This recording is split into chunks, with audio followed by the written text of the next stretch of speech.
Hello everybody, my name is Noz Urbina and I am here with a follow-up Q&A video after my webinar How to Use Journey Maps to Yield Fresh and Creative Ideas, hosted by the American Marketing Institute. So they should have provided you a link to this. I had lots of questions after the session which we didn't have time to handle on the original recording. So I've come back now and hopefully you'll be able to get all your questions answered in this. I hope you enjoy it. So lots of questions about how do you get the content. So what I've done is I've created a blog post which you should have seen, which collects all the links to everything that was in the original deck, the original slides, the templates, and even this Q&A. So I've got that link again at the top there if you found this by some other mechanism. You can check out everything else that this is related to. So the first question I got here is from Amanda. She's asking, how do you develop a persona for more boring stuff like B2B software marketing? Well, as you can see on my About Me slide here, I'm all about boring. Financial, telecommunications, microchips, enterprise software. That's my bread and butter. That's where I usually work. So although this definitely does apply to B2C products, it's by no means exclusive to B2C. So for B2B software, what you're really doing is you're doing exactly the same thing, but you're looking at probably a smaller number of cases, and you're going to get your data from different sources. If you're talking B2C, you're going to be talking about lots and lots of aggregate data from many channels. But in B2B software, if you're, for example, an IBM or a Cisco or a company like that who's selling major products to other organizations, you're not looking at a 1 week sales cycle. You're talking about what could be months of research. And I'm a big proponent of account-based marketing, which is the new real focus on we have primary customers and they are our major accounts and we have intimate relationships with them. So how can we do entire tailored campaigns, tailored experiences for those major accounts? So what you're going to be doing is you're going to be taking the personas, the influencers who are the ones who evaluate the software from a technical perspective, who are the ones who evaluate it from a usability perspective, who are the ones who evaluate it from a financial perspective. Who are the different roles in the evaluation of your B2B software package? How do they relate to each other? What does the buying process look like? Where do they go to do their research? What are their questions along their journeys? And what you then have is a kind of a multi-persona journey. The template that I showed you in Excel can be adapted to multi-personas, but I'm not a big fan of doing multi-persona in Excel. For that, I usually use a tool called Smaply. You can check that, smaply.com, and that supports multi-persona journeys much better than my Excel template, which is, as I said, a freebie that I give away to kind of give you an intro to the process. And, the examples that I gave are not even fully fleshed out because these are things I'm giving away to help you get started. But if you want to go and do multi-persona journeys, something a bit more complex, then getting a real tool can really help. The thing with multiple journeys, multiple personas doesn't change anything about the methodology. You are still thinking, who am I talking to? What are their needs? What is their background? How do they play into this whole process? And what are their questions along the way? And then you want to target your content to what your personas are going to be asking. What's really cool about account-based marketing or selling to a team of people, as you do in B2B, is that you can have multiple personas who might have the same question. And this is why the question-based approach is really useful, because then you can create question-based components which answer those questions and reuse them in multiple deliverables for multiple personas. So you might have your procurement portal which could have answers to those questions, but you also might have those questions showing up in a brochure that was for a technical evaluator, or have them show up in a white paper, which that the business people aren't going to look at, but the technical people totally will. But you might have some overlap, so you can reuse across blog posts that are going out aimed at one persona, and a portal that's aimed at another persona, etc., etc. So the question-based, journey-based approach absolutely works for B2B the same way that it works for B2C. So are there any changes, asks Aaron. So I would say that the changes are the idea of, rather than a persona, what are the interactions of various personas? That's the kind of the primary thing. All the other things you have to do of choosing a scope, which is where does my story begin, where does it end, choosing a scale, how much detail am I going to go into in my storytelling, all those still apply, and then you just follow through. You follow through what your real life people would probably go to. The other thing I would say for B2B is, I was kind of alluding to it at the beginning. If you're talking with B2C, you're going to be talking about lots and lots of data points, usually coming in from market research and analytics and multiple channels and so on. You have that in B2B, but in B2B, you also have to be, I think, much more reliant on your human internal subject matter experts. I was alluding to this in the session. So who do you invite to the meeting?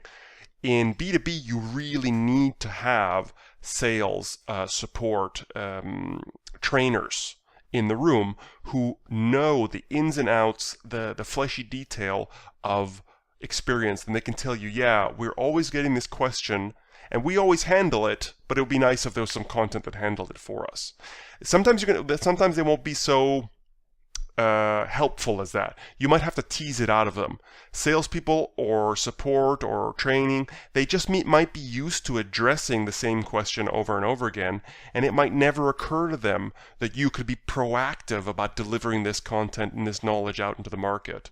So get those internal subject matter experts on customer experience in on the session and have them validate your journeys and have them run through some workshops with you, so you really get the hands-on experts in the room when you're designing marketing deliverables. So how do you get all the information from the customer, asks Eva Maria. Are there workshops or questionnaires? Yes, there are both. I don't give away all that material online, but there are, of course, templates for what do you ask in sessions, what information do you need to know. You can kind of reverse engineer from the template that I showed you about what does a persona need to have. So you need to know what their drives are, what their particular background is. So, what kind of language do they speak? Do they understand your terminology? You may not be able to ask that as a direct question, do you understand our terminology? But you can show them examples of content and say, how clear is this to you? And do you understand all the words that you're seeing on this piece of content here? There's kind of a meta question to this, which is how much do you invest in this whole process, which I'm actually surprised nobody asked, because lots of people often ask that. Depending on how big your business is and how big your budget is, you want to take a good portion of it. I'm not going to tell you a specific number. I think depends on the point in the life cycle of the product and how your situation as a business. But spending, for example, 10% of your campaign budget on figuring out what your journeys is not a lot of money, because everything else you do is going to be based on that. So if you're not figuring out really well what questions you are trying to answer, what are you spending the other 90% of your budget on? So 10, 15, even 20% of your overall budget for an initiative could go in figuring out what is this initiative supposed to be targeting. And that can be personas and journeys. I know some organizations that will spend $250,000 on personas. And then other people are going, that's our entire campaign budget, including translation. So there's no one answer to how much to spend. but you should be systematic. You should have a plan so that you're asking consistent questions in all of your interviews, and in your questionnaires, you're kind of gathering equal information so you have good coverage. There's a related question, I think, from John Matthews, who says, when doing this for the first time, do you recommend a do-it-yourself approach or hiring out a professional moderator?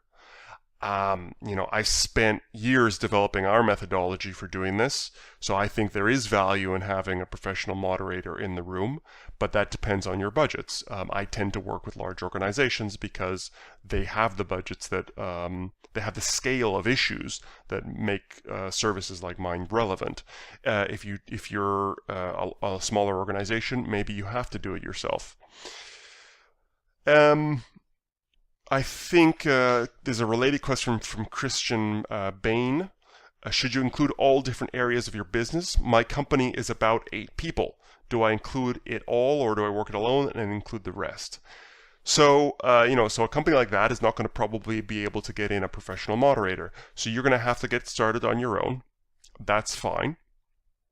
I would suggest doing some drafting on your own, and that's for any group or any size of organization.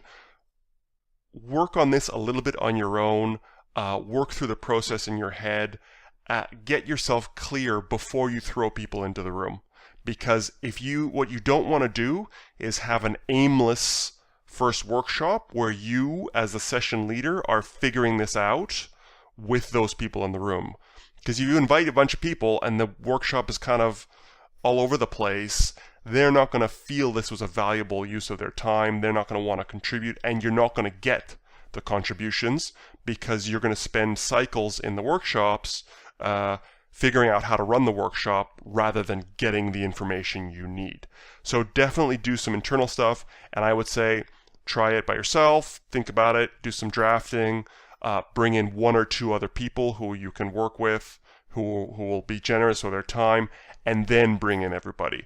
But then that's going to be like a 3rd or a 4th iteration over the journeys to say, this is what we've done, what do you think, and validate it. You can also, of course, show actual customers. I think I really always recommend that, and I hope I did it in the webinar as well. Amanda also said that she likes this point about how to measure being based on moving people to the next stage in their journey. From a tactical perspective, how do you measure that in Omnichannel? How do you measure that one person has moved onward in their journey if you're trying to track a person in multiple channels? That is $1 million question right now. So Google has done some good stuff in what they called universal analytics. So their promise is to be able to help you much more track across devices, across channels, whether one individual has moved on in their journey. If you can't, from a real technical perspective, actually capture one person, because for example, you've got print channels, you've got on-site, and so on, can you use social cues? Can you use emails? Can you use triggers to get people to click a link indicating some engagement? And if you can't do that, can you simply have a call to action that sets a milestone for you? So if you know that people sign up for a program, they may not have bought anything yet, but they have made a major step, kind of moving along. Or if there's a complex purchase involved and there's stages to it, like for example, they have to check their finances before they can get a mortgage, or before they can get a car or a car loan or something like that. If you can do an uptake that says not how many likes are we getting on this page, but how many people are actually getting through that first sign up stage or getting through that first credit check stage, those are the checks that you want to measure, and not so much just raw traffic. My comment was mainly try to avoid resting on your laurels. Try to avoid getting too comfortable with what I call vanity metrics, which is don't declare yourself successful because you've got lots of hits, because hits aren't of business value. To add more milestone checkpoints in where a call to action says, okay, this person has got a different relationship with this now than they used to. If you can programmatically actually see one individual, because you've got logins, you've got apps, you've got newsletters and so on, where their activity can be centralized in one CRM or in one analytics package, then great. But if you can't, all you have to do is measure the milestones rather than measure the individual moving along the milestones. Okay. Another question here from also from Amanda. How often should you readdress your journey map? I think I addressed that one a little bit or briefly at the end of the session. That falls into your governance, and this applies to everything. How often do you readdress your writing standards? How often do you readdress your content model? How often do you readdress your personas? So your business, again, has to make a strategic decision on how often it validates its standards and its tactics. So I can't give you a single right answer for your business, but I can say that you don't want to leave a journey for years. Definitely not. And that sounds silly, but I often go into organizations, they haven't really checked or thought about this for 5 years. They've just kind of been executing campaign after campaign, creating content, pushing out blogs, but those strategic validations haven't happened for years. So I would say that annually is kind of a minimum to address your key journeys. And if you've got really, really like top 3 journeys, for example, when I'm working in the bank, they said that lost card is a top 3 thing that people go to the website for. Journeys like that, you should be checking every 6 months, every quarter or 2, and validating how it's going, and seeing if you can get new input, pushing a new persona in it. This is, as you saw, can be a very time-consuming process. So you may only be able to come back to a journey after you've done various variations or other journeys or other personas have been through the same journey. So by the time you circle back to checking, okay, we did this persona, we did this journey combination a year ago, what's changed since then? And then you want to inject any new analytics you have, any new insights you have, any new changes in your messaging about how that persona might actually experience that journey. This is a kind of thing, it's like how much research do you do? How much time do you spend in user testing or pre-launch testing with focus groups? There are no correct answers. All I can do is give you the advice that you need to factor these in to planning major initiatives. Minor initiatives, you may not even have to go to redo your journeys. You just have to rethink them and check them and see how what you're doing fits into them. But you may not have to redo the journey mapping itself. You might just be looking at the journey and saying, okay, this is what we're trying to accomplish. We know what the journey looks like, so how does our new initiative fit into there? And are we addressing questions? Or are there any questions which we couldn't afford to address last time, and this time round we have some more money, or we've already addressed these questions, so now we can go back and address the questions which we couldn't afford to the first time round. There's a really good practice to have, which is, you're never going to be able to answer every question because no one can afford to do that. And you can't afford to look at every persona's questions in every context. So when you circle back and you say, okay, we've got our reusable components that we generated last time, which I hope you took that advice on and you are creating reusable components,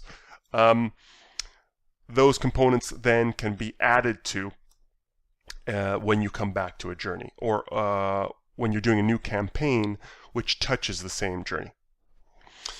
So I think that was all the questions. Yeah, most of them around B2B, B2C, and the process itself and how to pull it off. So I hope you found that useful. You can, as I said, that blog post which you looked at has all the links from all the sessions. As of the time I'm recording this, our call for speakers, if you are someone who has been tackling this and you want to tell your story, or if you want to just come out to meet other people who are addressing these issues, come out and meet us in Amsterdam. You've got the information on the screen there. We'd love to have you either as an attendee, or if you've got a good story, as a speaker. Call for Speaker closes in less than 2 weeks from the posting of this recording. And feel free to get in touch with myself on LinkedIn and Twitter. I'm pretty easy to find. There's not a lot of Noz Urbinas out there. So I hope you found this useful, and I'll see you around the web.